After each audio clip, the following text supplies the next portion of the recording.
Hey guys, it's Cam Dougal with Low End Nation. Welcome to podcast episode number 7. I'm here at the studio in Calgary with Joe Ayoub. He's in town playing with Melissa Etheridge, but you've probably seen him playing on American Idol, the Kelly Clarkson show, maybe with Miley Cyrus, Shakira, Enrique Iglesias, Sara Bareilles, whole ton of other artists. So chances are you've heard him play, but you might not have actually heard of him. So we're happy to have him in the studio. Thanks for coming in. Cam, thanks for having me. Yeah, man. Super stoked that you're in town with Melissa for the Stampede tonight. It's actually Melissa Etheridge and Jewel. Are you playing with both? Yeah. Oh, I didn't know that. Which is really cool because, I mean, I've heard of some people doing maybe there was an opening band that was a band, and then that band played with the artist. Yeah.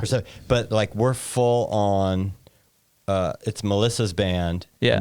And Jewel just was like, I'll just use Melissa's band. And then she brought her MD. Oh, nice. This guy named Stanton from Nashville, who will join us when we're with Jewel. And then, so we're doing double duty, which is really cool for a tour. That's amazing. Yeah. Because anyone who's toured knows that, it's about that much playing music and the rest, traveling or doing all so to have 2 full sets a night to get to play, which means also we have 2 sound checks. So just doubled the amount of playing we're doing every day. Yeah.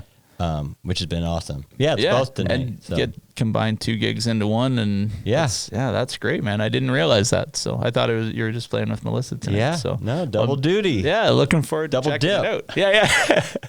So we're like we were talking when we met up today. We grew up not that far apart, but I grew up just kind of over the border in Canada from Michigan. Yeah, and you grew up in Grand Rapids. So what was your growing up in Grand Rapids? What was your introduction to music, or how did you end up playing bass? It's all comes from my brother, which he would probably say comes from our mother. Yeah. Our mom there's certain things she wanted for us, and they were things that she loved, and maybe things she didn't get to do. So she knew, probably before we were born, she was going to put us in piano, into music, and make sure we knew how to swim. Yeah, fair enough. So mission accomplished. Yeah. Early on, I'll try and get through this quick because I've explained it on in some other shows before. But basically, she put my brother. We both had piano lessons. I didn't really take to the piano lessons. Yeah, it was just kind of boring. My head wasn't there yet. But for my brother, she put him in Suzuki, which is like an ear training. Yeah. You know about that? Yeah. Okay. And he's just incredible. He's a phenomenal musician. So he really took to it. Yeah. So then fast forward to middle school, that's kind of when, you're coming into your own.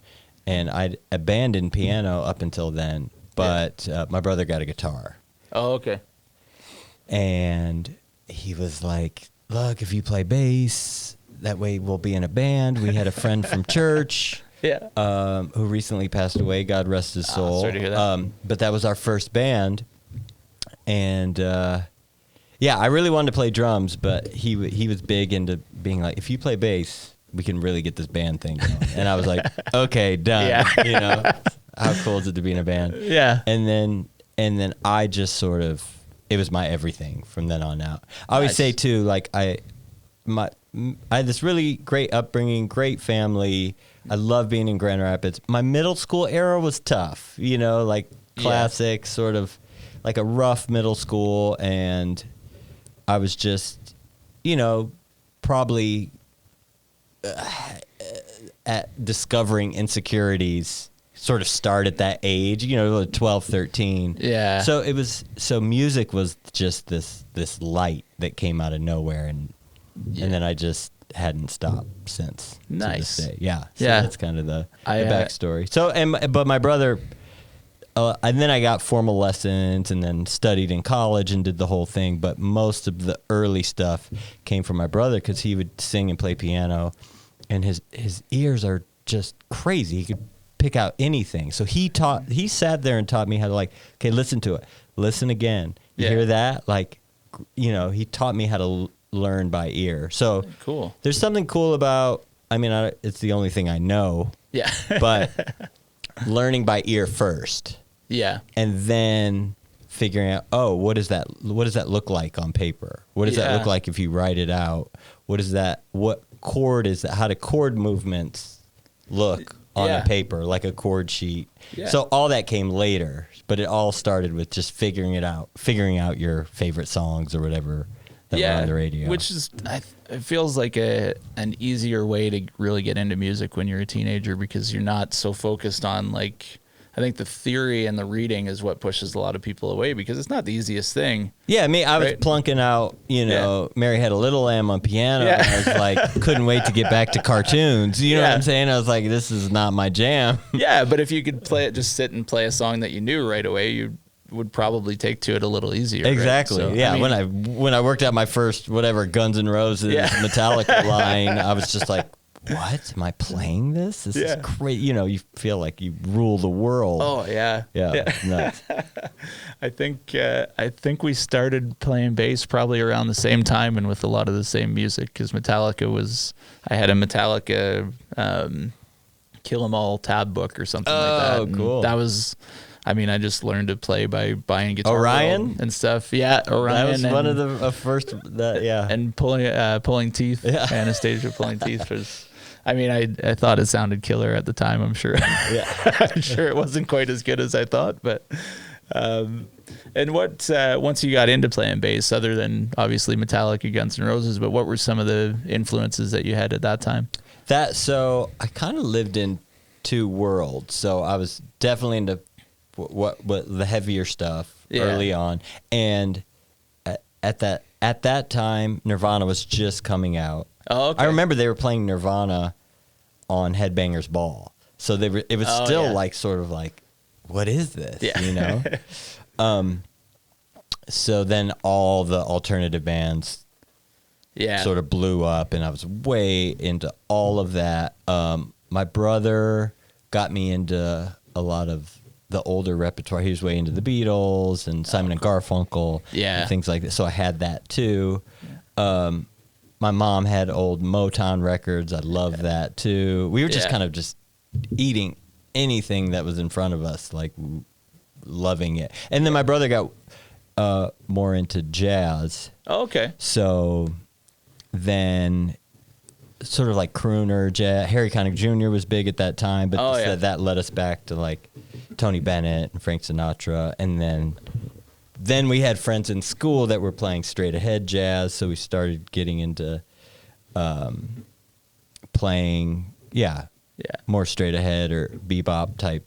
Oh, nice. Just gigs that kind of ran the gamut of everything for a while. Yeah. So, I was an electric player first, but quickly picked up the upright bass soon, probably a couple years after. Oh, nice. My good friend Kevin was playing bass in orchestra, and they were like, we have too many basses, so you got to play cello. But bless his heart, I still have to, Kevin Geerling, I got to give him a shout out. He, I was like, look, why don't you let me play bass? You play cello, because cello's more like guitar. That was my thinking. But I already play bass, so it makes sense. And he was like, whatever, I don't care. Oh, okay. Yeah, so. Okay. Thanks, K-Dad. Good on him. That's hilarious. Yeah. I remember in my high school band, they tried to get me to play baritone first, and I was like, no, I can play all this on bass. I'll just do that. Yeah. And it took a bit of convincing, but finally I don't know. Maybe it would have been good to learn the baritone actually, but I just wasn't into it at the time. So the thing is finding something if you fall in love with it, you're never going to put it down. Like 100%. I was already playing bass all the time at home anyway, so it was just more fun to do it at school with a bunch of people. Yeah, totally. So and there was I heard you talk about a couple of other records, and one of them being the Diana Ross Presents Jackson 5 album. Which you're the only one that knows about that record. That's why I was like, how do you know about that? Yeah, I don't know. Where I lived in Ontario, we could actually get radio stations from Detroit. on certain days, depends, because it was coming over the water. But I would hear a lot of like Motown stuff and a lot of soul music. So I started looking into a bunch of it, because I grew up, when I started playing, I was into like Metallica, same thing.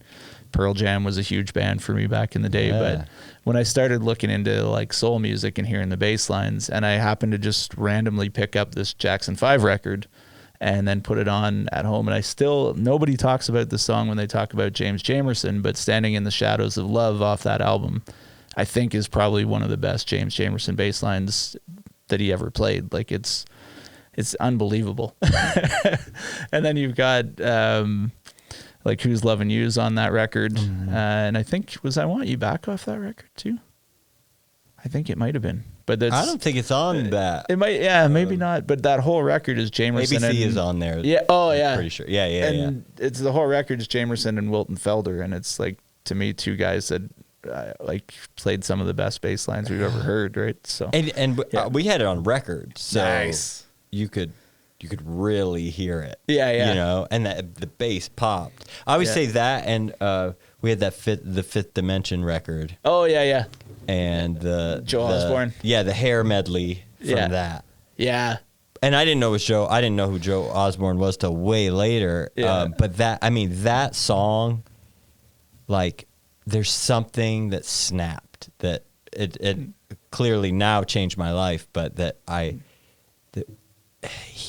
way he was dancing at the end with the bass line, I was just like, this is the most amazing thing I ever heard. Oh, nice. And I got it. You know what I mean? Like, sometimes it takes a minute when you're young and you're learning music to pick out parts. Yeah. Like, and bass is a tough one for people. Like, I know it means it's the low end, but what is it doing? There was something that was just like, I understand this role. Yeah. At a young age from that song. Interesting. And he's just all over the map, but in the coolest way. And it's the licks. Yeah. It almost like I almost started hearing it as his sort of like ups and downs in that ending were the melody almost. Nice. It felt melodic. It felt like, here's another peak, here's another valley. It was incredible. Yeah, and it's interesting, like, thinking about, because bass is interesting in how it's like completely a supporting role, but it also like when you listen to Jamerson or Joe Osborne, they know how to work around the melody to put some kind of interesting sub themes into things, and it's just an awesome instrument. That's all there is to it, right? Yeah. So we'll have a little love fest. Yeah, totally. And so you did end up going to school in Kalamazoo, University of Western Michigan. And what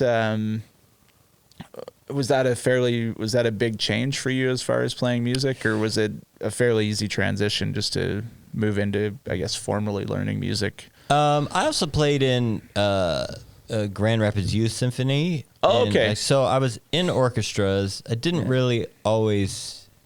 I loved doing it, but it's just a different world. Yeah. And I knew it was kind of the era. I know Gen Xers. I'm the end of Gen X. Are you a millennial? You might be a millennial. 1980. Oh, you might be a millennial. I'm 79. Okay, so. I'm on the cusp. So. But I was still of that generation where parents were really pushing college. And they were like, do whatever you want, just go. I don't care what you study. I don't care. But, college was really, I feel like the kids see it a little differently now. And, you can go into a trade. There's more options. But at that time, it was like ingrained in us. You got to go to college. Totally. So I initially wanted to go to Musicians Institute, but it was just going to be, it was a hard sell. Yeah. At 18, just roll out to Hollywood. And so I applied at Western. My brother's going to Western. It was like an hour from our hometown. Yeah. I had some other friends that were going there, so just kind of made sense. And I didn't read. I looked into Western and Michigan State. I didn't read the requirements for Michigan State. So the night before my audition, I read it, Okay. very irresponsible high school senior. Yeah. And it turned out there were all these excerpts that you had to learn. Oh. Where Western's audition wasn't like that. So I was like, oh, I don't know any of these. Yeah. So I just bailed. I didn't go to the audition. Yeah, fair So I was enough. like, it's either Western or community college. But then I got into Western. Yeah. And it was a very formal music education. Like at that time, there was no pop program. There was no modern. It was just jazz or classical. Yeah. And that's what you're going to. Which, looking back now, I was already like in the pop where I was gigging a ton with my brother. I was in bands. I was doing all that stuff. So it was probably good for me to have a more formal music education. Yeah. And so, yeah, I enjoyed my time there and made lifelong friends that I still keep in touch with to this day. And my dear friend Brett Farkas was really the one when we graduated school that thought it'd be a good idea to move to LA. I thought it was too far. I was like, that seems like a different world. LA, I mean, Grand Rapids, Michigan, you know what I mean? It just felt like that's for other people. That's not for us, you know? Detroit or Chicago? Chicago was the one we were going to do. And he really pushed it and was like, I think we need to think bigger, you know?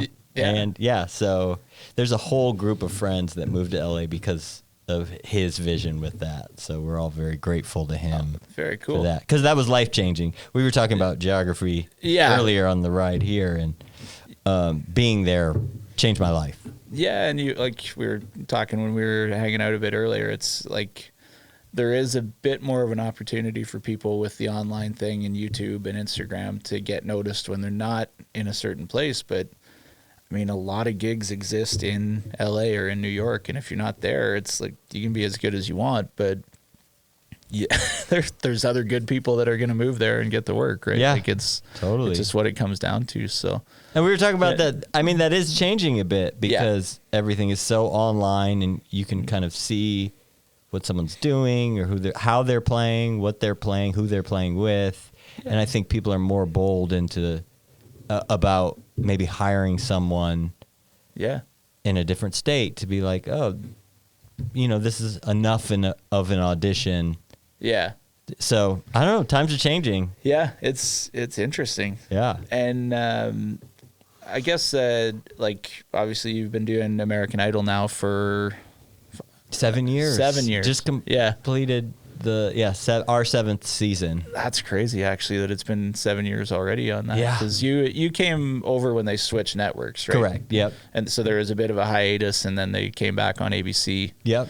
And I would assume that having the formal music education has probably been a pretty big benefit for that gig. Yes, absolutely. In 2 ways. Yeah. Getting hired by the MD, who is a dear friend of mine, Chris Pooley. Okay. My first touring gig was with him, with Liz Phair. Oh, nice. So we were friends from that. But I think, he went to school in Detroit, and we would joke about our jazz college education. Oh, yeah. So I think he did want people around who, could read and sort of understood and be really on it. If there were because there's been plenty of times where we've had key changes moments before going live. Oh, wow.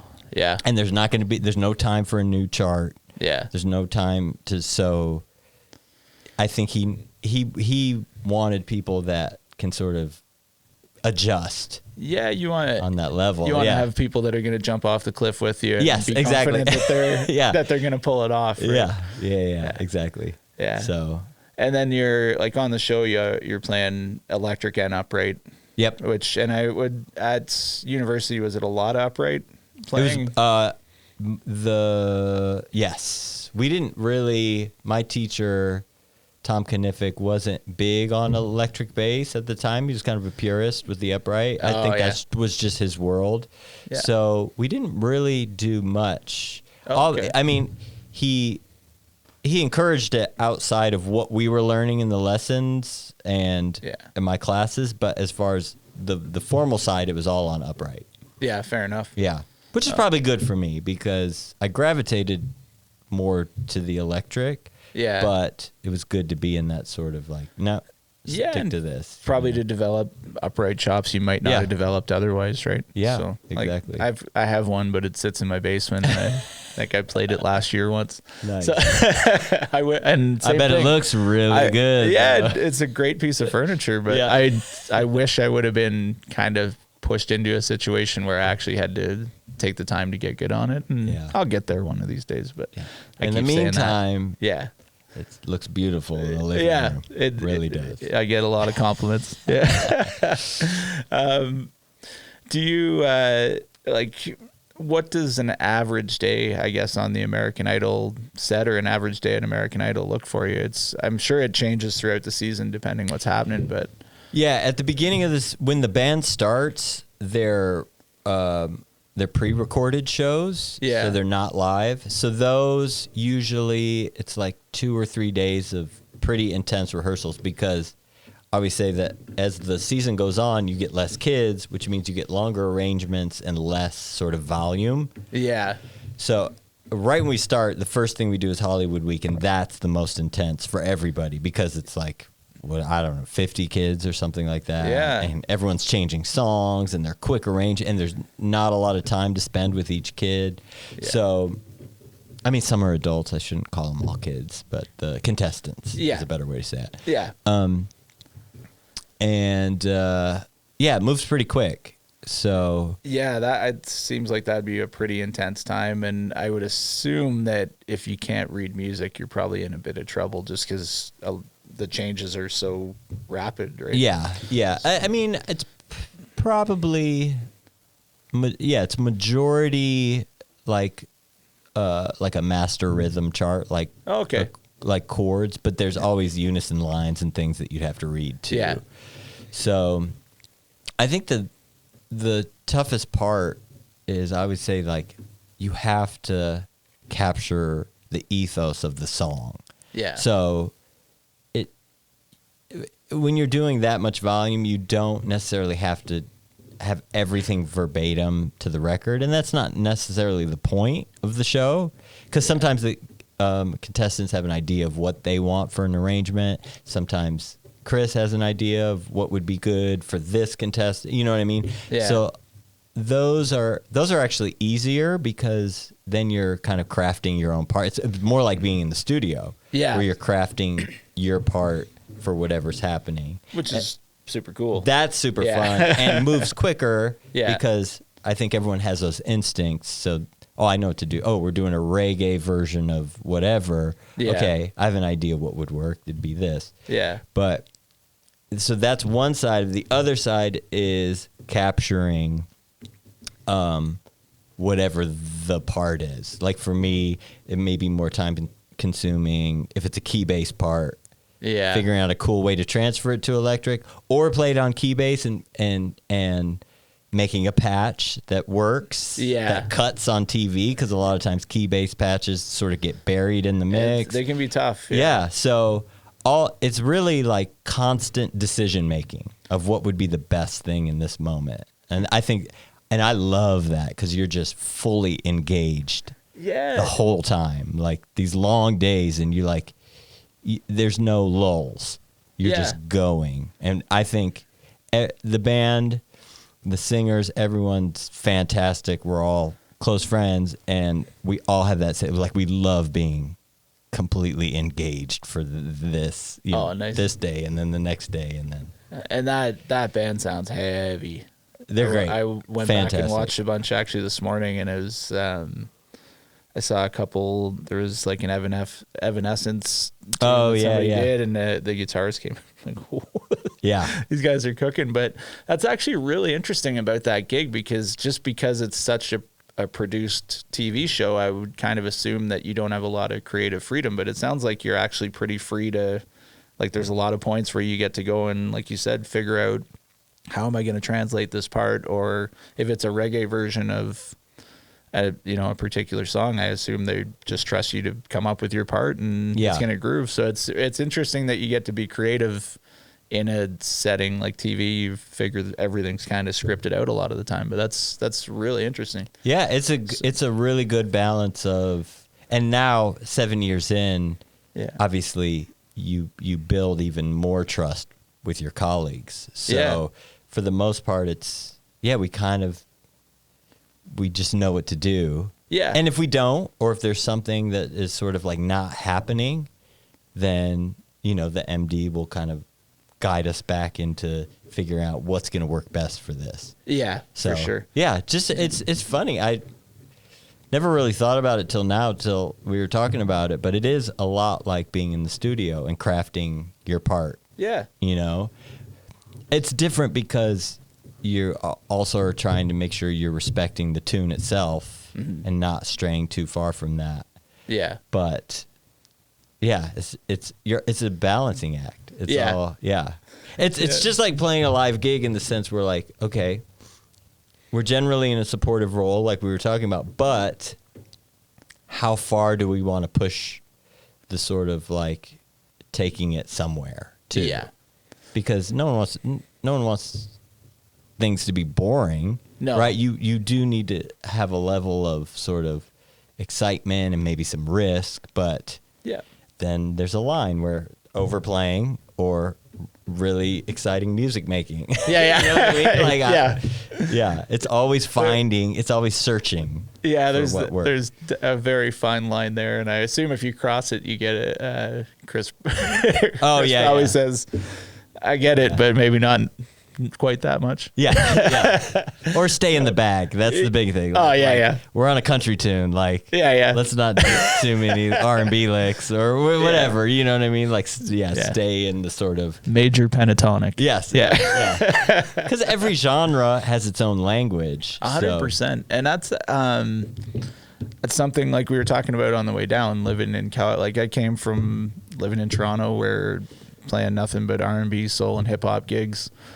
And then moving here, and I mean, 80%, 90% of the gigs in this city are country. And seeing how much of what I would play on other songs doesn't translate into, because there's just something about country where any kind of chromaticism doesn't seem to really flow like it.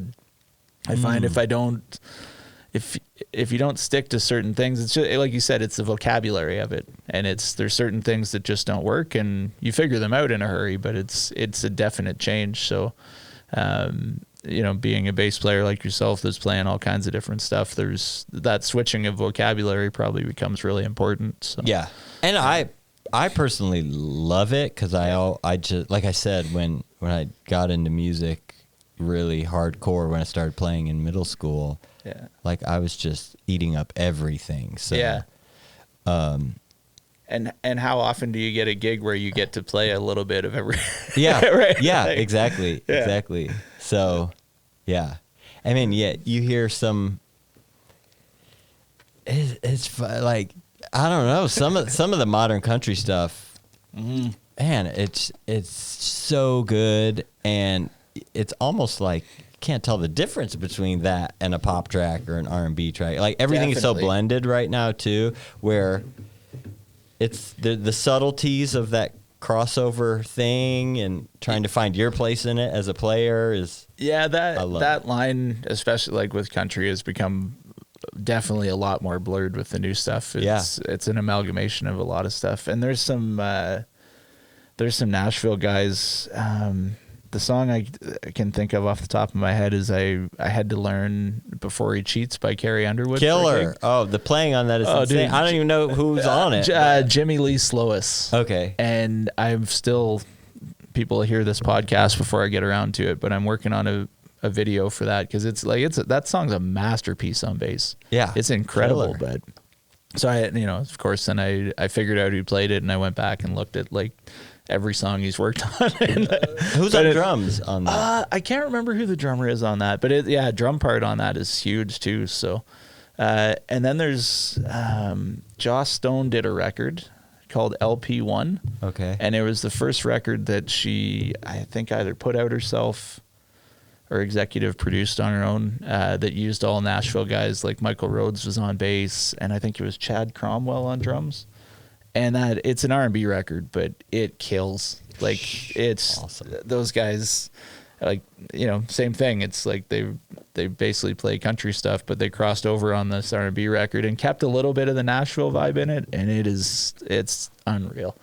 So they're like you said, that just knowing the difference in vocabulary is a huge thing for what you're doing. And I would assume we've been talking American Idol, but you're also the bass player on the Kelly Clarkson show. Oh yeah, before that, yeah, I sure. have to say, because you mentioned it, before he cheats, I just saw a clip of Adam Blackstone and his band doing it on I don't know what show it was. He's on so many shows. Yeah, he's on everything. And they sounded incredible. And that's what I'm saying, that it was like that crossover bag, and it was just so good. And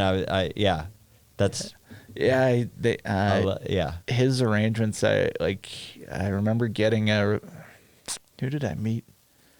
There's a bass player named Kenny Wright that used to play with John Legend, and we opened for John Legend in Toronto at one point, and he gave me a CD of a Jill Scott rehearsal that Adam Blackstone had MD'd, and I still to this day listen to like the arrangements on that stuff. Let me rip that. Right, I will. I got it right here. We better take we will. I don't want to get sued. But, sorry, Adam and Jill. Yeah. But just how creative those arrangements were, and they're busy, but not like to a point where it's too much. Like it just adds so much to the music, and just watching the stuff that Adam Blackstone would arrange back then was crazy. So and that's that like learning that, especially being on Idol, of a lot of those arrangements are like a minute. Same with Kelly Clarkson show.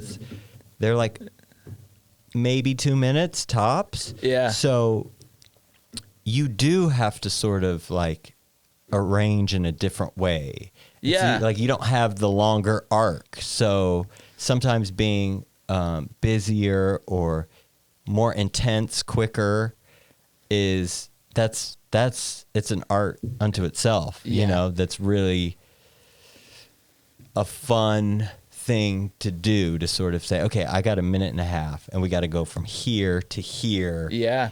But not have it seem abrupt or like it doesn't make sense. That's not the easiest thing to do, for sure. But it's a blast, and it's fun. And some of that, to do that, you may have to be a little busier, quicker, or play with a different kind of intensity that you would playing a 2-hour show with full arrangements of something. You know what I mean? Yeah, interesting. Yeah. So we were talking, so you've now relocated to New York? I wouldn't say fully relocated, but I'm there a lot of the time. Because Kelly Clarkson's show is there. So. Yes. And sorry, how long have you been doing her show? So it moved to New York last year. Yeah. And that's when Kyle wasn't able to make the move. Oh, so gotcha. he passed it along. Because probably family commitment and he just has a lot going on in California. Yeah. Fair enough. I used to sub for him in LA. It was crazy because it was like walking distance from my apartment in LA. So I used to sub for him when he was out with Katy Perry or doing other things. And then when it moved, it was just going to be hard for him to move the whole fam to New York. So. Yeah, fair enough. He was like, "Would you go?" I was like, "Yup." Yes, please. Yeah. Yeah. And they're fantastic. Yeah. It's a great band. The show looks like a blast. Yeah. And it's impressive to see Kelly Clarkson just vocally annihilate everything that she does on there. She's so good. It's insane. And Jason Halbert's the MD, and he's been with Kelly from the beginning. So they have this like awesome relationship and just like work. It's incredible. Yeah. And it's you get to also play with a bunch of different artists through the show, right? So it's what a very cool experience. Yeah, it is super fun. And it's a cool process with Jason because he's brilliant and he comes up with sort of the cut downs and the arrangements, and then it all gets passed around, and I'll scratch out charts for everyone. Yeah. And it's funny. It is very similar to American Idol in the sense that they're shorter versions. Yeah. They got to be exciting quickly. Yeah. It moves very quickly, and there's a level of trust there that, you know, everyone brings to the room and knocks out a great arrangement. Sometimes we don't rehearse. If a guest comes on, we won't rehearse with them until the morning of. We'll do a couple run-throughs and then tape it. Oh, nice. So, yeah, there's not a ton of time. You got to be quick. You got to know how to work out your part quickly. Yeah. And in general, do you get much time to, you know, get songs together for the show, like coming up in a week? Or Yeah, we do it like weeks out. So we'll have, and there's just a constant stream of songs. Yeah. And they constantly change. Like maybe Kelly thought she wanted to do something and it wasn't really working, and the arrangement wasn't working. So they constantly move around and change. Oh, yeah. So you just got to be on your toes. But usually they work a couple weeks out. So we'll have a bunch ready to go, and then we'll rehearse every week. Oh, nice. Yeah. And I was kind of coming back to something you talked about before, but having your brother who learned Suzuki method, who kind of, you said, sat down with you and basically started teaching you to learn by ear.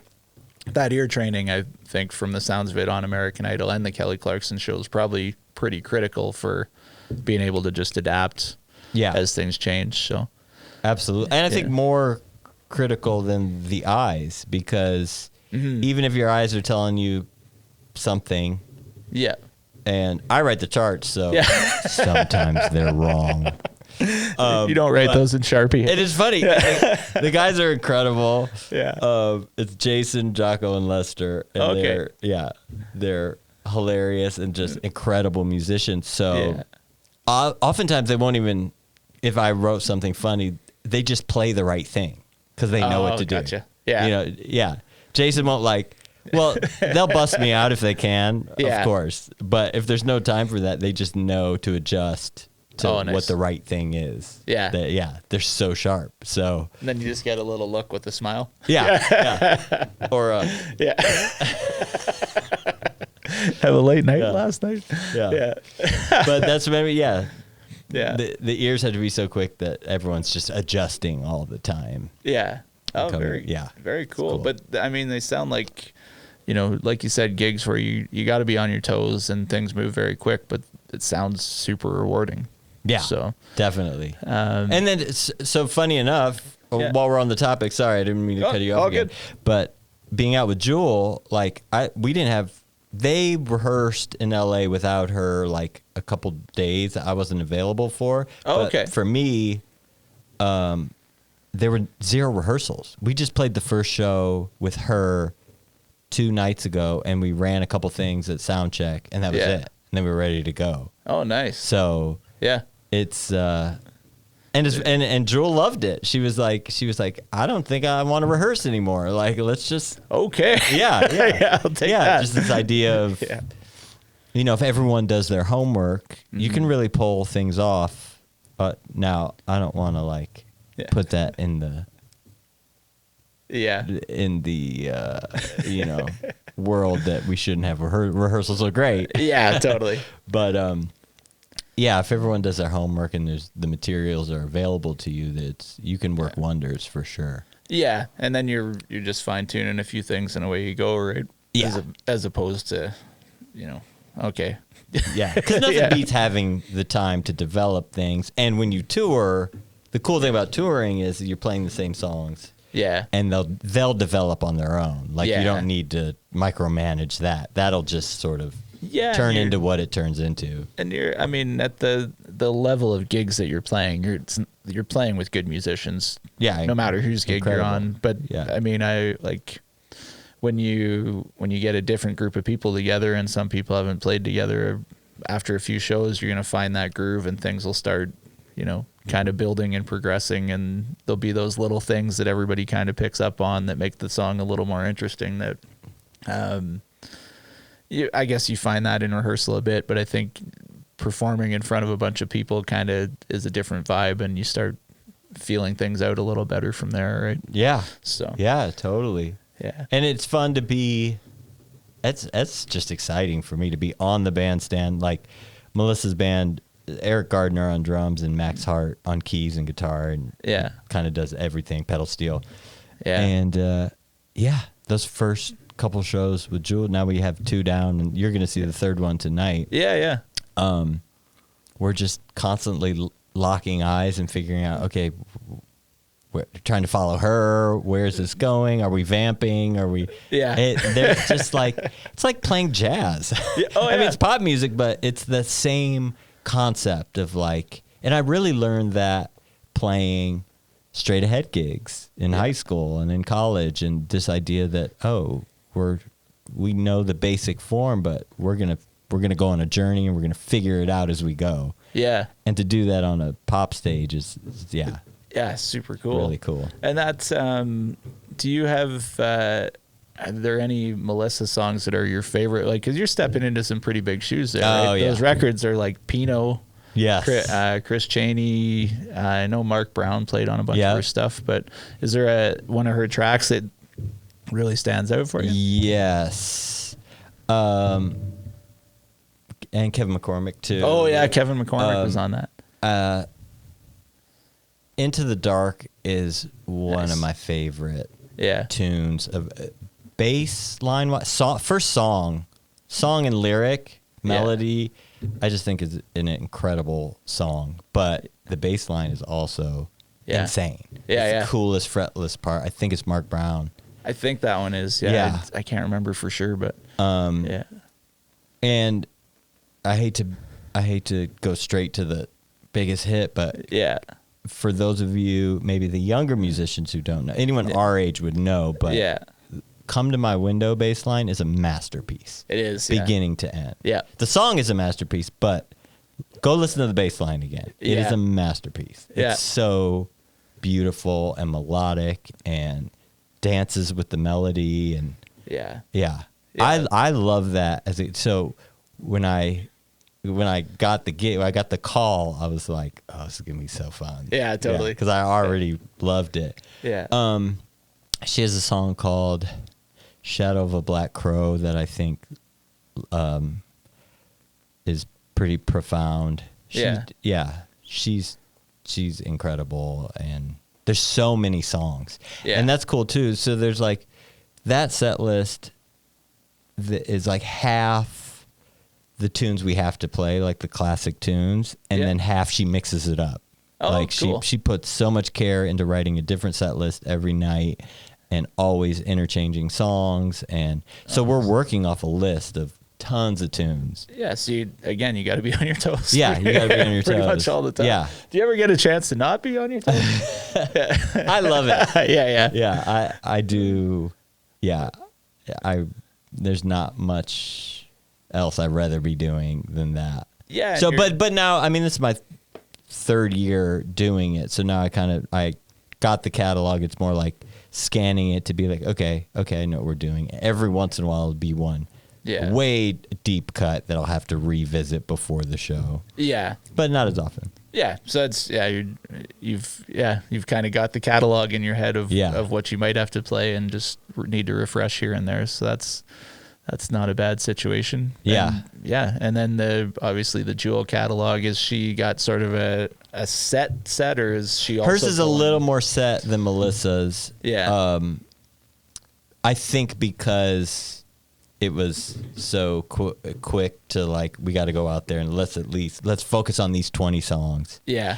And then she interchanges them more in her acoustics she'll go out in the middle of the set and do her an acoustic guitar. Oh, cool. So she'll play with that more, but and I'm guessing as it goes on, we'll probably add more songs. Yeah. But I think she wanted to at least start with about 20 tunes that were like, this will be our basic set we'll work from, and then we'll go from there. Oh, cool. Well, I'm looking forward to watching that tonight. I'm excited you're coming. That's gonna be Don't judge me too hard.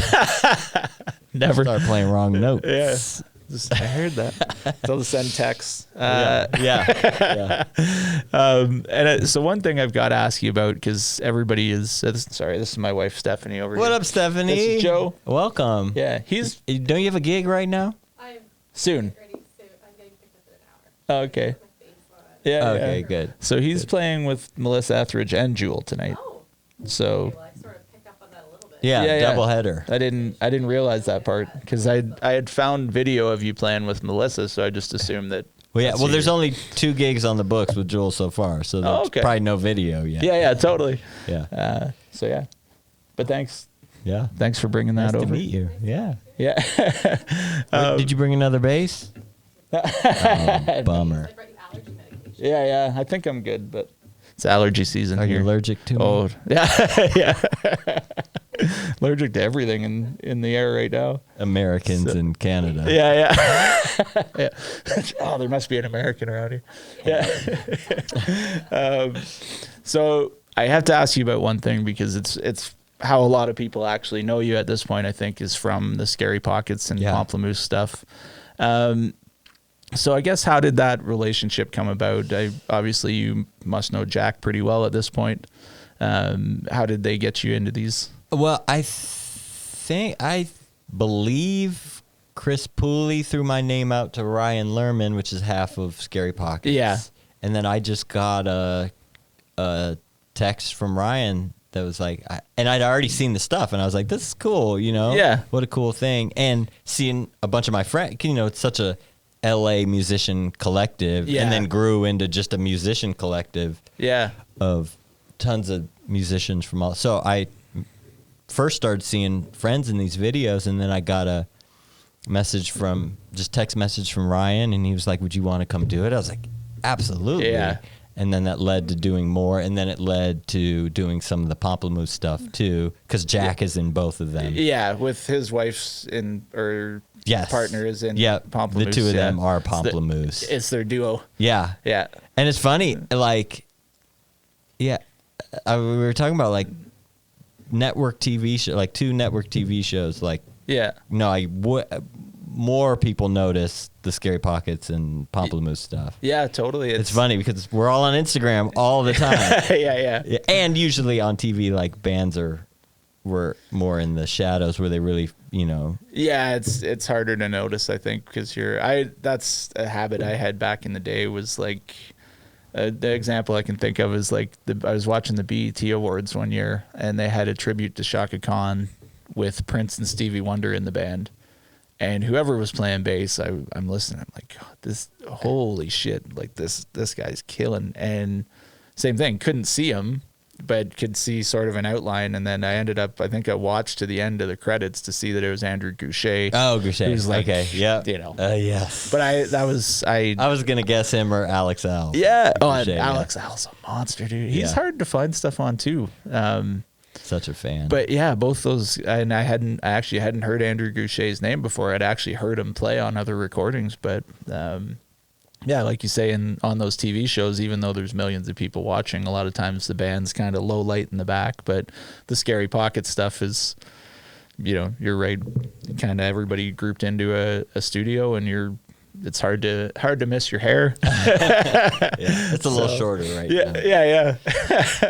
But how do those recordings work? Do you get a little bit of prep time ahead of time? Not a lot of prep, and I think they did that on purpose because they really wanted it to be spontaneous. Yeah. So sometimes they would send songs. Yeah. They'd be like, "Hey, we're gonna do these songs, but they're gonna be nothing like this, so don't learn them. Just maybe get your ear on gotcha. them." And a lot of them were pop tunes that I already knew anyway, so it was more just like, then you get in the room, and the first singer comes in, and there's usually one band for the day. Yeah. And then a different singer for each song. Yeah. And everyone just starts being creative and figure it's made there on the fly. Like, everyone arranges together. Yeah.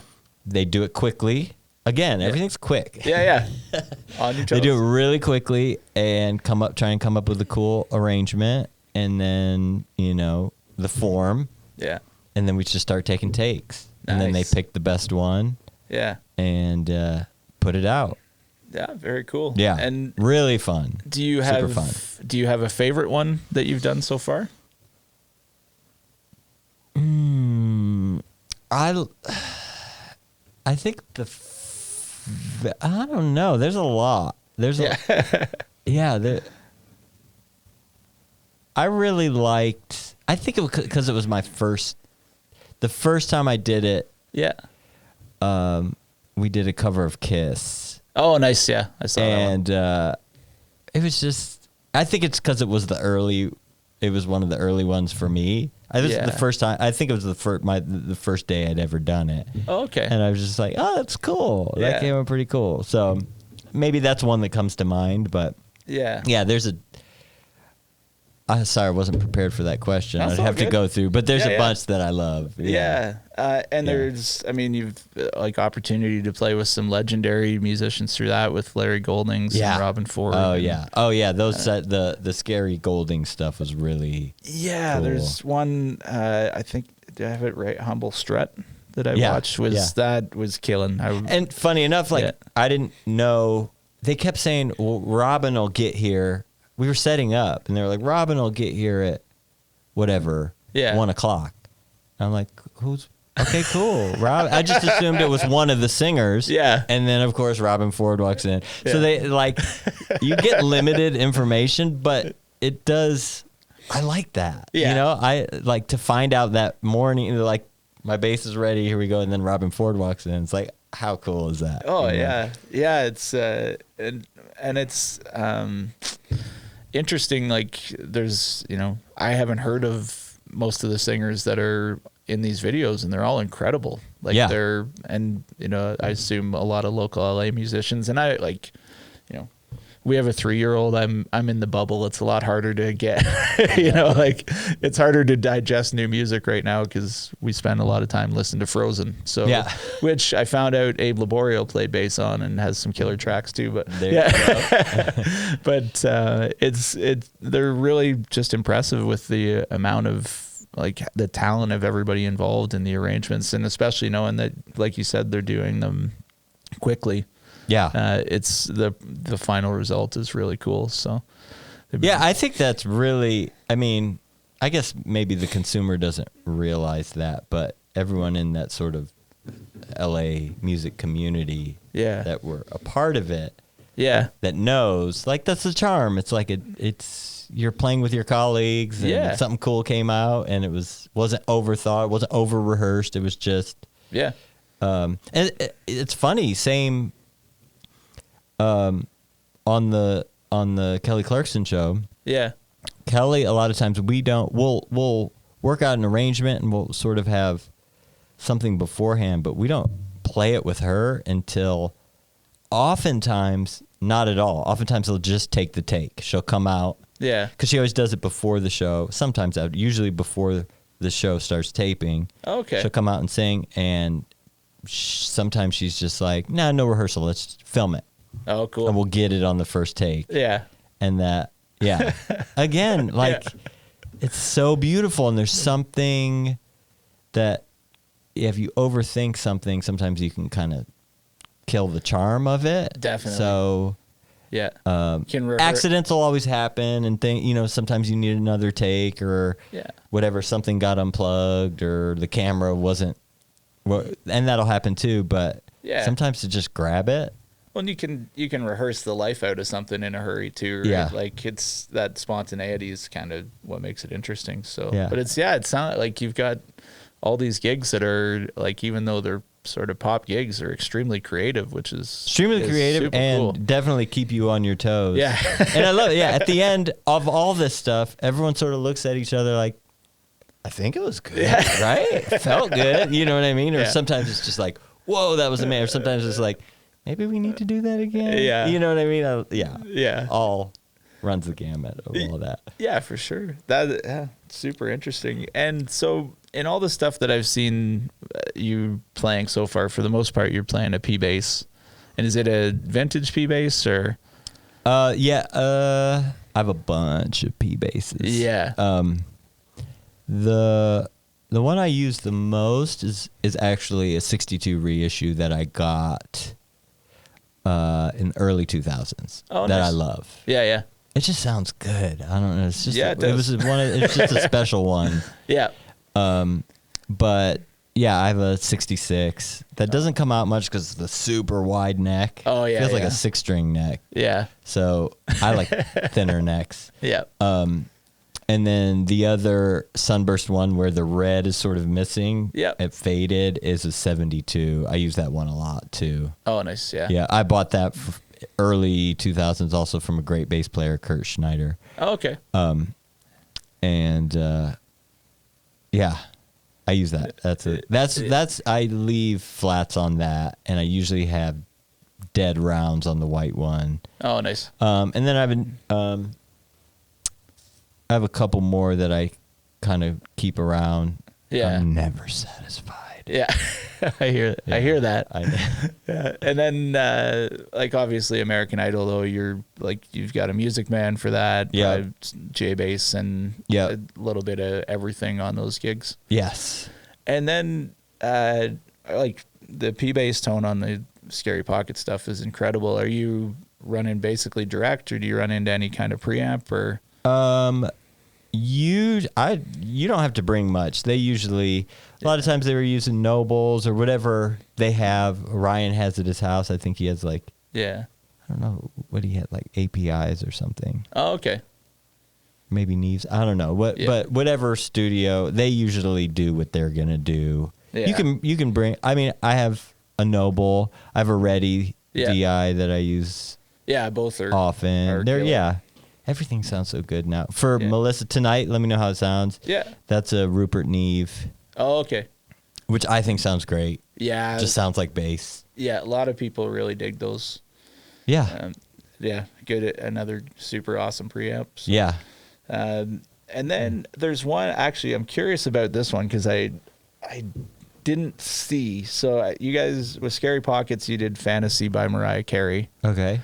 And I couldn't, it sounds like synth bass is doubling your bass line, but then at times it just sounds like the whole thing is your bass line. So did you have an effect on that, or was there actually a synth, or do you remember that? I don't remember. We'll watch it after. You could. That's more for me. I was just curious on that sound. So. I don't remember. I don't think I used a pedal. Oh, okay. So maybe someone doubled it. Yeah, I was looking through, but I couldn't seem to figure out where the sound was coming from. So yeah, maybe they doubled it. Yeah. It's sometimes. I mean, I don't think it's like strict as far as they don't do any sort of sweetening. Yeah. So they may have thought it would have been cool to double it. Or if one person needs to play 2 parts or something like that. Yeah. So yeah. I don't think I overdubbed. I don't think I've ever overdubbed doing those. So if anything, maybe someone else. Yeah, it seems like most of the stuff is you either see it or hear it if it's happening on the videos. So or sometimes they'll just put an effect on it later. Yeah. Like it could just be they could have just copied the track and that could have been what it was too. Yeah. It sounds killer. So I was just curious because I kept going, is that bass and synth, or is that actually just bass with an effect? So but just like you said, really super creative versions of songs on there that are fun to watch. So I have been using Stingrays a lot. Yeah, I have a bunch of Stingrays. Nice. And just the low B is so good. Yeah, so I spent a lot of time sort of getting away with 4-string. It's just really hard now. It is, yeah. Like to not have a low B anymore. On certain things, like I have 4 basses out. You'll see tonight. Yeah. Only one's a 5. It's a 5-string P. Yeah. And it works, but I kind of always have to have a 5-string handy now. Mm-hmm. And I know a lot of people are doing like BEAD. Kyle does that almost all the time. Yeah. And I like strung one up. It's weird for me. Yeah. I'm like, I'd rather just have a 4-string and a 5-string. Yeah, I think I'd have a hard time wrapping my head around that at first too. Yeah, it's just really confusing. Yeah, I know Derek Derek does it too. Yeah, for the Shania gig had a bass tune like that, and they love it. Yeah, it definitely I'm works. like, I miss the G string too. Yeah. It's tough. I mean, I would have to spend more time on it, but my initial thought was like, I'll just have a 5 string. This is hard. Yeah. Yeah.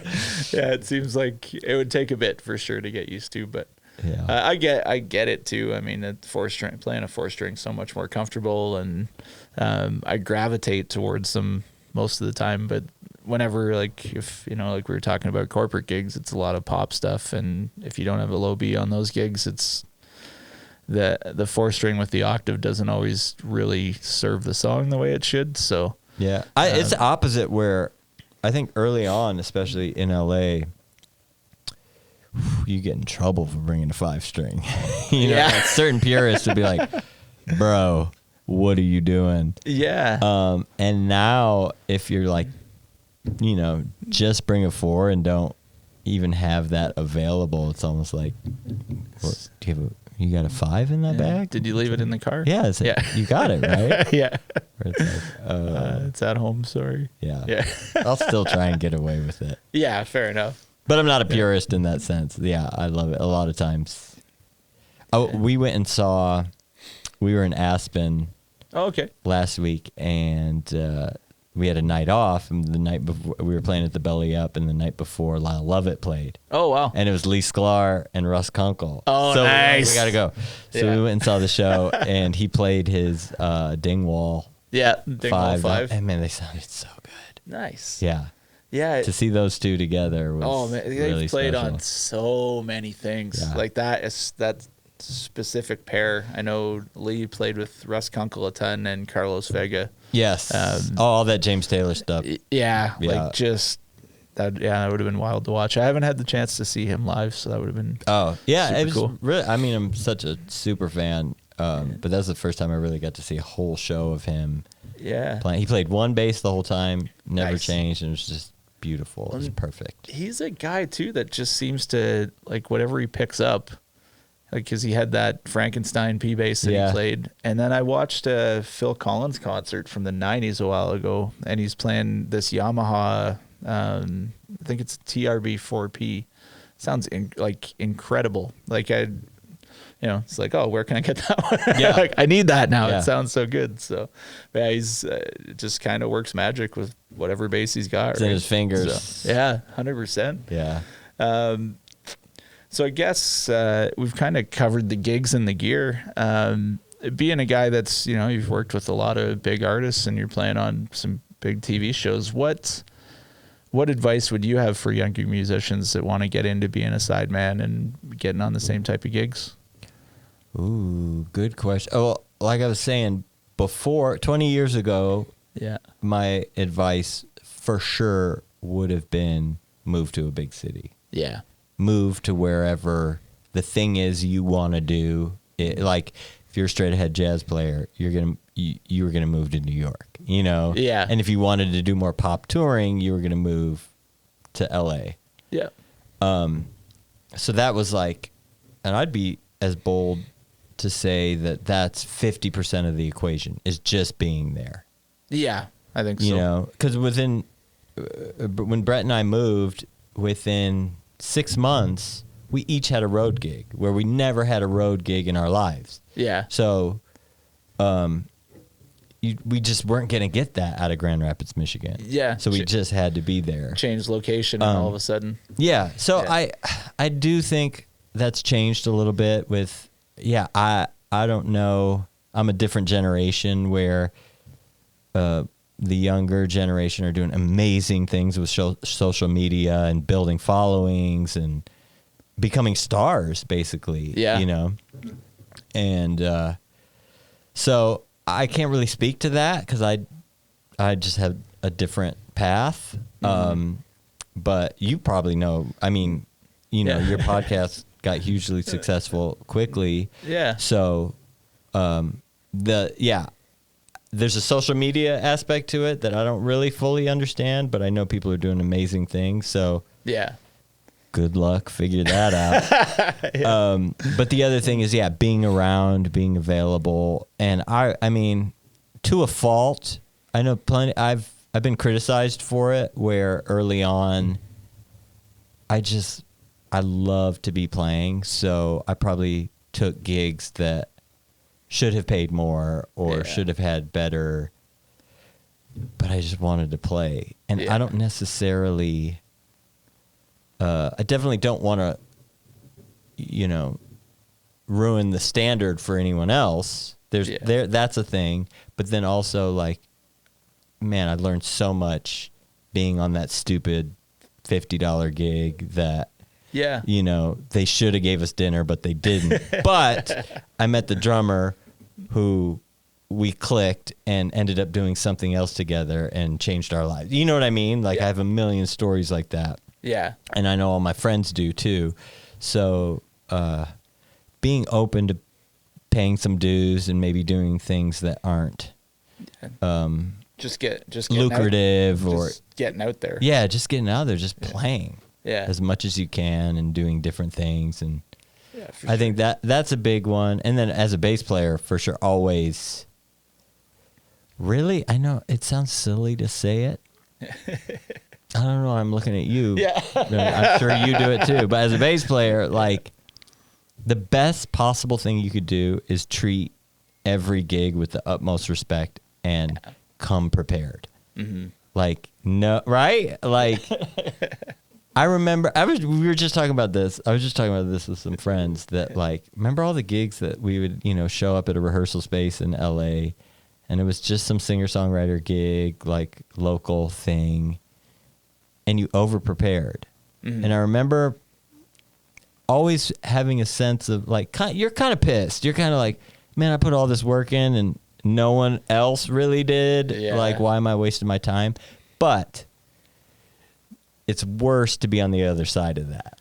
Way worse. Yeah. So at least I was like, well, at least I'm over-prepared. Who cares? I learned something. Yeah. I learned this music. It's another batch of tunes. It probably made me better somewhere in there. Yeah. And if you treat everything like that, you're going to get that reputation. Yeah. There's certain bass players that I know there's, like, that if I'm able to call, that the trust level is, like, I wouldn't have to worry. And there's others that are fantastic, right? Like, great players, but, like, oh, man, I don't know if I can put you on that because I don't know if I know you're going to clash with this other personality, or you're amazing, but you don't always put in all the work to learn the tunes, and then I'm going to get in trouble. You know what I mean? Like, really build that reputation of being reliable. Mm-hmm.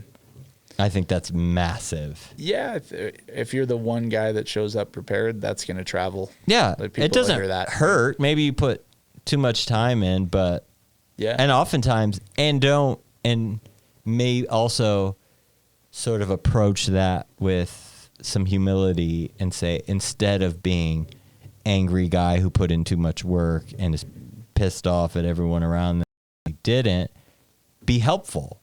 Yeah. Be like, oh, you didn't learn the tunes? Okay.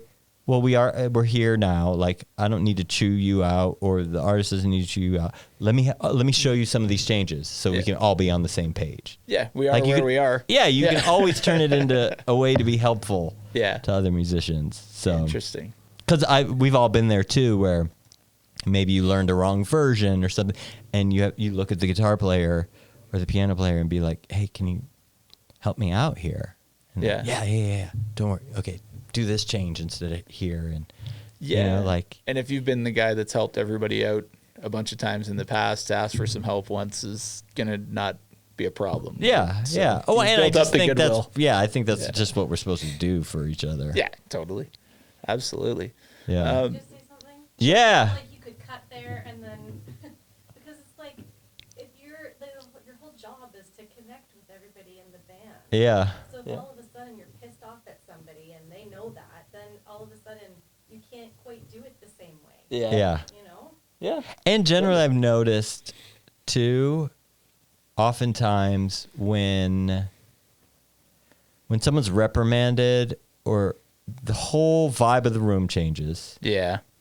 And you can never, and usually it's a downward spiral where it's like, okay, now you're messing up even more because you can tell you're in a pressure cooker and it's uncomfortable, and everyone else is. The whole thing just goes like this. And it's not how music should be. Yeah, Like, exactly. Who wants to be in that kind of atmosphere, right? Same, yeah, and same. Like, okay, I was on a gig recently where the drummer was pretty late, Yeah. like really late, like halfway through the first set, late. Okay. Yeah. And of course, everyone was.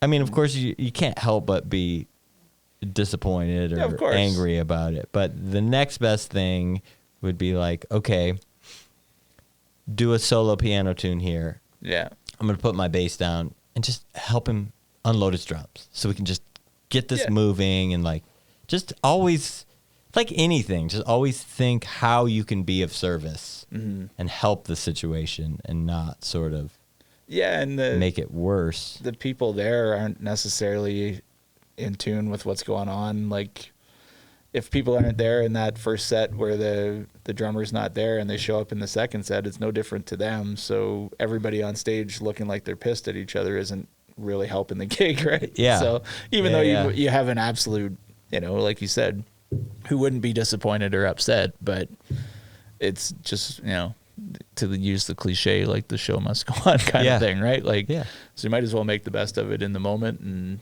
And you'll always find yourself in that position. Accidents happen. Yeah.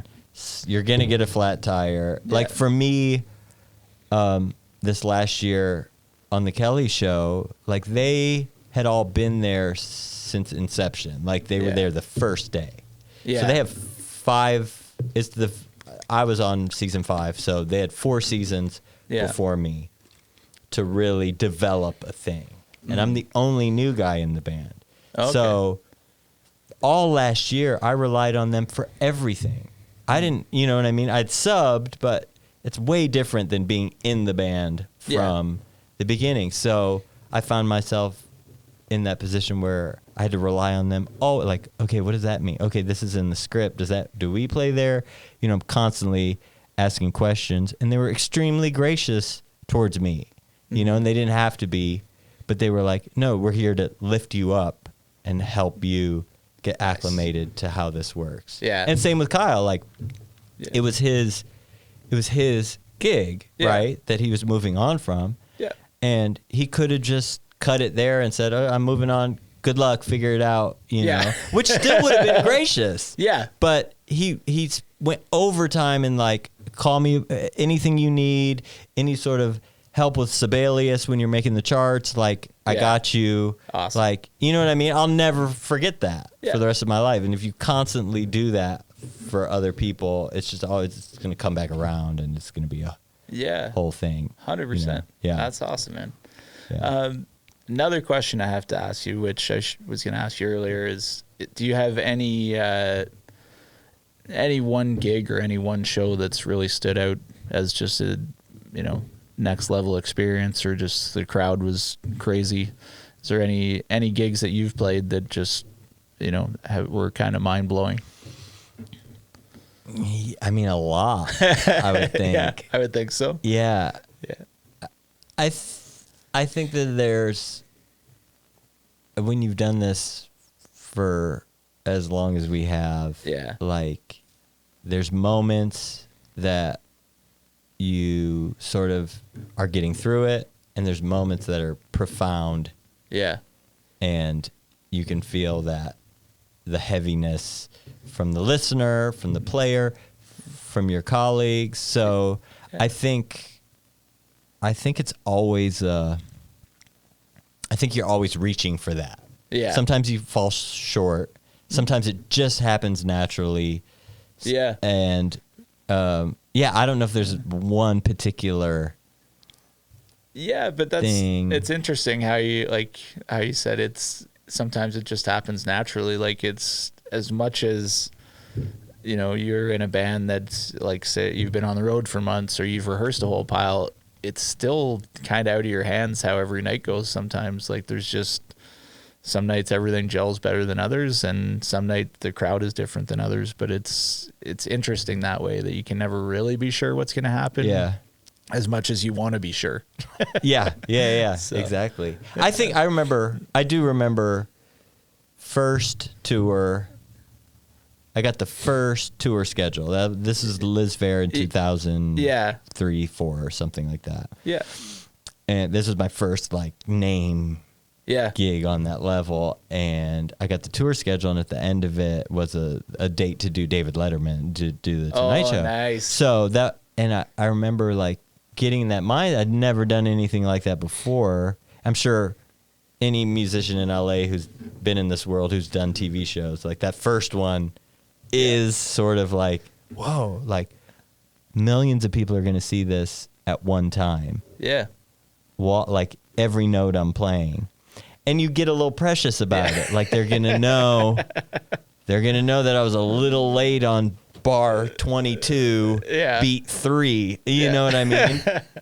And the truth of the matter is like you have to figure out at that point, once you start doing that, you have to figure out how to let that go and be in the moment and try and convey, like let the music speak for itself and get out of your head. Yeah. And now doing, so much TV now, like looking back on that, it's not being too precious about it. Because if you're too precious about it, then it gets square. Like you still have to take risks. You still have to bring it in a way that isn't about perfection. It's about the music and doing what's right for the music and elevating it and conveying an emotion and all of that. So, well, and like you said, on TV and in a shorter frame of time, you've got to do all that too, right? Yeah, so, that's a tough balance. It's like, I always say I think Idol really taught me this more than anything else. I think I always kind of did it, but this was next level. Yeah, is like plan your moves. Like you do want to be in the moment, and you do want to sort of have that like, that freedom to let the moment take you somewhere, but also plan your moves. You know, don't think that your lick at the end of bar 22 again is going to just come out perfectly. Like maybe try some things that would really fit the song and have it in your back pocket. Yeah. And if it doesn't work, don't play it. Yeah. But if it works, like make some plans and then adjust accordingly. Yeah. At least a jumping off point that you know is safe before you get too crazy. Yeah. Yeah. Yeah. Because once you're on live TV and there's no going back. Yeah. Like your body just does something different. And we all wish that we would have the level of freedom that we do when we're in a room by ourselves playing. Yeah. We're ripping, right? Yeah, totally. But then under that level of pressure where you have to be of service again to the song, to the singer, to the rest of your bandmates, like you got to be a little more careful and thoughtful about what you do and how you play. And and I guess for as much pressure as you're feeling, you've got this young artist, generally they're younger artists that are, this is their chance, right? Their break. Then the amount of pressure that they're feeling in that amount of like in that performance. Yeah. I guess you got to consider that a bit too. And it's like you said, you're being of service at that point. Like you really want to hold it down to make sure that it comes off for them. Right. So, yeah. No pressure. Yeah. Yeah. It truly, you have to stop thinking about yourself. It really, I mean, that's the cool thing about our instrument is it's more of a selfless one. It is. Yeah. You know? Yeah. You've got to make sure that everything's there for everybody else to work on top of. And then after that, you can start thinking about what you want to do. But if you're not holding down a groove, then nobody who wants to solo over.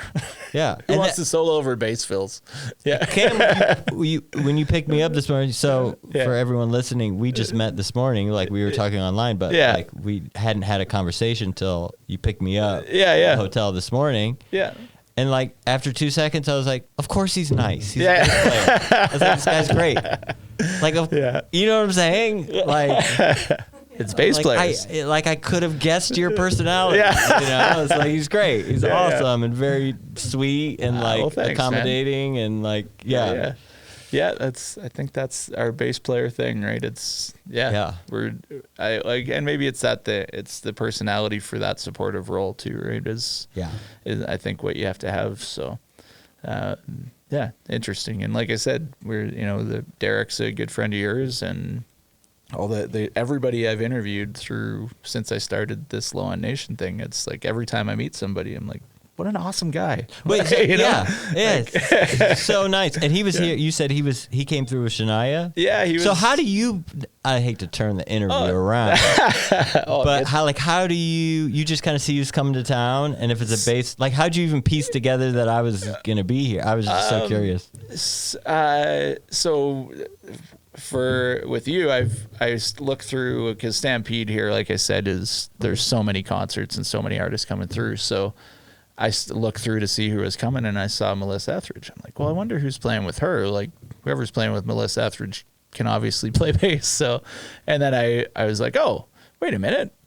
We follow each other on Instagram. So then I reached out to you, and I obviously didn't know you were playing with Jewel until we started this interview today. But, and I had also seen that you had subbed on the Kelly Clarkson show, and that there was kind of that connection between you, Derek, and Kyle. And then Derek, I saw that Shania was coming through and figured out that he was playing with Shania, but we also have a mutual friend who I'm sure you know, Randy Cook. Yes. So love Randy. Randy's from Toronto, and Randy and I are, different ages, but some of the first R&B gigs I played when I moved to Toronto from the little small town I grew up in were with Randy, and I got my ass handed to me, but he was such a good guy about, like, we got through the gig. The first one went pretty well, actually, but the second one was a different singer the same week, and a lot of the songs were new to me, and I was just like, he leans over in the middle of the gig. He's like, hey, turn up a little bit and stop playing on top.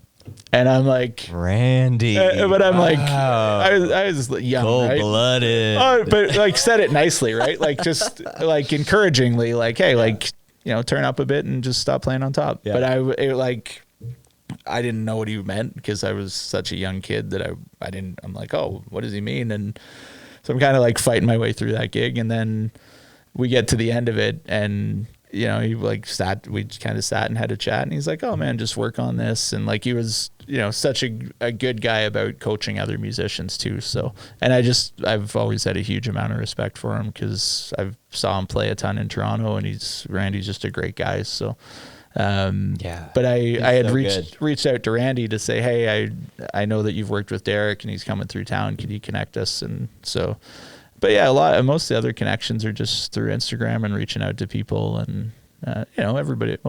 If you invite somebody in to come and talk about playing bass, or most of us are down for that. So wait, I can't skip over that without mentioning, because it's incredible. Yeah.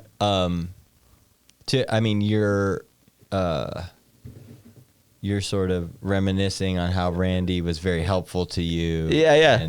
But I'd be remiss to not mention that for you to be humble enough to say, well, this guy's great, and he has some advice for me, I'm going to listen to it. Yeah. Is huge. Is huge to be like, I like what this guy does. Oh, yeah. He had some comments. Yeah. I'm going to take them, and I'm going to go work on them, versus being like, screw him. You should have just liked what I was doing. Oh, yeah. I mean? Well, and in my head, I kind of felt that a little bit, and it makes sense, because he had said, like, hey, eventually said, hey, like, just turn up a bit, quit playing on top. And in my head, I was like, why are these guys, like, thinking that everybody's dragging a little bit or something, right? Yeah. But then once he said that, I literally stripped back everything I did, and for like a year and a half, I played all the songs that I would practice, and I put a click on, and I would play everything as far behind the beat as I possibly could, because I'm like, well, then if I'm on a gig and I just relax a little bit, it's going to kind of snap back to, being behind a little bit, but not this like, Pino, Raphael, Sadiq thing of being so far behind, which is, I love, but it doesn't fit everything, right? Yeah. But generally I find laying back a little is the spot to be. So, but based on like playing with Randy, and I was like, well, I want to be that good, so I'm going to listen. Yeah. That's huge. Yeah. There's like another drummer in Toronto too, a guy named Sekou Lumumba, who's I'm just a huge fan of, plays in the rock band Big Wreck. Okay. And same thing, like played a bunch of gigs, and just always the most generous guy with his time and just advice on, you know. And sometimes his advice would be like, man, just stop listening to people. Just like, you're good. Just Yeah, play, yeah. right? Yeah. So, and I guess like sometimes you need that opposite kick in the ass when you're younger. So, And a lot of it isn't right or wrong. A lot of it is just taste. 100%. Like you reminded me of a story. Yeah. I was on a session once, Yeah. and we did a bunch of takes, and I just wasn't thinking. Yeah. I was just feeling, and it felt pretty good. We went back in the control room and listened, and I thought I was too behind. Oh, I okay. was like, I don't know. Yeah. And I knew we were going to do more takes. So I didn't say anything. I just, in my head, I was like, that's a little far back Yeah.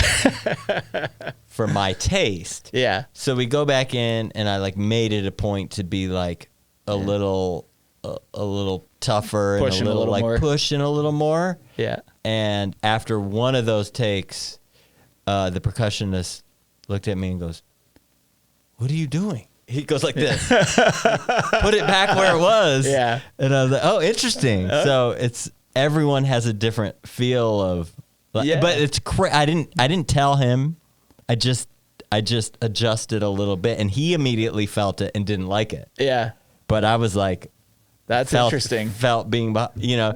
everyone, like, some drummers want to be behind everybody. Some Yeah. drummers want to steer, Yeah. Yeah. Totally. And it's funny, for bass, playing behind has been so popular Yeah. for so long. But man, you listen to Jamerson, Yeah. he's in front of everybody. Yeah. Well, and Marcus Miller. Yeah. Like never too much. Yeah. But he has a way of it grooves. Yeah. Like, So there's no right or wrong. It's more just, and sometimes Yeah. it's contextual again, where like, yeah. oh, it doesn't really make sense to do this on, because like punk rock bass with a pick. Oh, like, yeah. I like pushing. Oh, totally. You know what I mean? It's so like, fun. I want it to slice through everything. You know. Yeah, man. So yeah. But I haven't, like, everybody I meet is just awesome. It's like, you know, like Derek is a great bass player, but great guy. And Like, I always say that probably the majority of my connections for work and things came from other bass players. Yeah. Everyone assumes that you're in competition with totally. the person that does what you do. Yeah. But it's been like some of my best friends are bass players. Yeah, and Definitely. Like some of my best work came from bass players and vice versa. It's a beautiful It really is. community. And like I think there was a point where I maybe started out and felt like I was in competition with people, but you quickly realize how dumb that is. Like it doesn't get you anywhere. Yeah. And I guess the thing I've heard from almost everybody that Al Cardi said the same thing, David Dyson, Hubert Eves, when I was like, what did it take to become a successful bass player? And they're like, you have to be uniquely you. So you're already not in competition with somebody if you're just trying to be yourself, then that's all you got to, like it's sort of a backwards way of thinking to compete, I guess. So, I mean, everybody wants to be successful and do well, but I think once you start kind of pulling for the people around you, and there's enough work to go around. So if people are good, then, everybody usually finds their way somewhere. So Yeah. yeah. I always say there's like a threshold of where you're competent, where you're a good, solid player. Like, you got to get there. 100, yeah. And then once you're there, it's like, oh, there's all different flavors. Totally. Yeah. And it's not necessarily, I think, being human, we want to think of good, better, best sort of thinking. And music just doesn't work like that, where some person is going to play the exact same, like 4 bass players are going to play the exact same gig a little bit differently, and it's all going to be unique to them and special, and not necessarily better or not. It's just going to be different. Yeah. And cool. And that's the cool thing about it. Yeah, 100%. Like you said, the key to get in the door is being able to play. Like, that's a given. And then what do you bring to it outside of that? And a lot of it's, just, are you fun to hang out with? And that kind of thing really are, I think, what gets people a lot. And that's probably why everybody that I've interviewed that plays with a ton of artists like yourself is a really cool person, because that's who people want to be on the road with, right? Yeah. So And playing in a way that's generally 99% of the time should be playing in a way that's supportive. Yeah. I don't have to say that, every bass player knows that, but some don't. Yeah, 100%. Maybe not every bass player. Yeah, maybe not. And that's the difference. And I think there's certain bass players that are really good that just can't really necessarily do the type of work that you're doing because it's just not in their nature and their ability to just, learn songs note for note. Not that you're always playing note for note, but to kind of give up a little bit of what they want to do to be able to just serve a song or serve an artist kind of thing is not a mentality everybody has. And that's okay too, right? And those people do well too. Yeah. Online, like if they're super flashy or don't necessarily want to be a sideman. Yeah. Then there's an avenue for that. And it's a different kind of playing and it's a different thing. And it's really cool and I love it. You know what I mean? Inspiring. I'm watching these shredders. You watch it and you're like, there's no way they could do that on a gig, like a pop gig or something. But that's incredible. Yeah, and it's like I'm super inspired by all that stuff, and as much as I realize, like, if you did that on a gig, you'd probably get canned, but that was really cool. And there's like 12-year-old girls that I watch online that are just like some of my favorite bass players to watch. And, and I'm like rewinding it. What was that? They do? Yeah. And like even that's kind of the really cool thing about social media and music is there's people there's one girl I'm thinking of in particular on our Instagram who's from the UK, and I think she's been playing bass for 3 years or something, and I love everything she does. Oh, like cool. Really good groove and just everything sounds good all the time. And it's like 20 years ago you wouldn't see somebody that was just beginning on an instrument over in Europe, right? Like there's all these different avenues for inspiration that are just super cool. Yeah. So it's the Instagram thing definitely, or the social media thing definitely has its positive and negatives, but there's a lot of positive. It's like 5 after 2 and I didn't know that. And you got to be back at 2:30. Yeah. We should probably roll. Oh, okay. But cool. One thing we should check. So we grew up, I think, about a 4-hour drive apart. So can you say about? About. Yeah. I think mine's the Michigan way. I think it's pretty close. Well, the Michigan accent is actually a very distinct thing. Like out, couch, about. It's a little more like this. Like that, or it gets close to Minnesota. Closer to Minnesota than it is Canada. Yeah, sure. totally. Yeah. So, right on. Well, thanks so much for coming in, man. Thanks for having me. It's so absolute fun. blast, and we're super looking forward to the show tonight. That's going to be a lot of fun to watch. So man. Excited. Yeah. Thanks again. And for all you guys listening out there, come and check us out on the next podcast. And thanks for tuning in. Awesome. Right on.